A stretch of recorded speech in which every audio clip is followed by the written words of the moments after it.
আজকে আপনাদের সাথে শেয়ার করতেছি একটি ৬০ টন ক্যাপাসিটি স্ক্রু চিলারের লিক মেরামত বিষয় নিয়ে।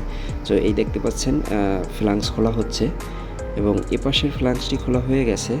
তো অটোমেটিকলি আমরা এই যে দেখতে পাচ্ছেন দুটি লিক পেয়ে গেছি অলরেডি, এই একটা লিক, এই একটা লিক। তো এখান থেকে পানি বের হচ্ছে, ইভাপোরেটর লিক হয়ে চিলারের ভিতরে পানি ঢুকে গেছে।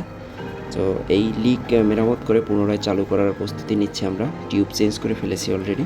তো এ পাশের ফ্লাঙ্কসটি লাগানো হয়ে গেছে আপনাদের। সময় স্বল্পতার কারণে সব ভিডিও দেখাতে পারিনি। তো আমরা চিলারটি চালু করে দিয়েছি এবং আমাদের দক্ষ টিম দ্বারা চিলার দক্ষতার সাথে পরিষ্কার পরিচ্ছন্ন করা হচ্ছে। তো এই দেখতে পাচ্ছেন গ্যাস প্রেশার এবং টেম্পারেচার ডিফারেন্স, খুব ভালো পারফরমেন্স। আমরা পুনরায় টিউব চেঞ্জ করে পুনরায় চালু করেছি এবং ৭৫% লোডে আছে।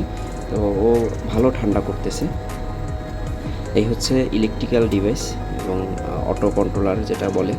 সে দেখতে পাচ্ছেন খুব সুন্দর, চাইনিজ বাট খুব সুন্দর। এই ধরনের কাজের জন্য প্রয়োজনে আমাদের সাথে যোগাযোগ করতে পারেন। এইচআর রেফ্রিজারেশন আপনাদের খুব বিশ্বস্ত প্রতিষ্ঠান। তো এই দেখতে পাচ্ছেন পাশে আরও বেশ কয়েকটি চিলার রয়েছে। তো এই কোম্পানির সব ধরনের কাজগুলোই আমরা করে থাকি। তো এই পাশের চিলারটিও 50% লোডে আছে। দুইটা চিলার সেম, পাশের মাঝখানের একটা চিলারই অন্য ব্র্যান্ড। সবাই ভালো থাকবেন, সুস্থ থাকবেন।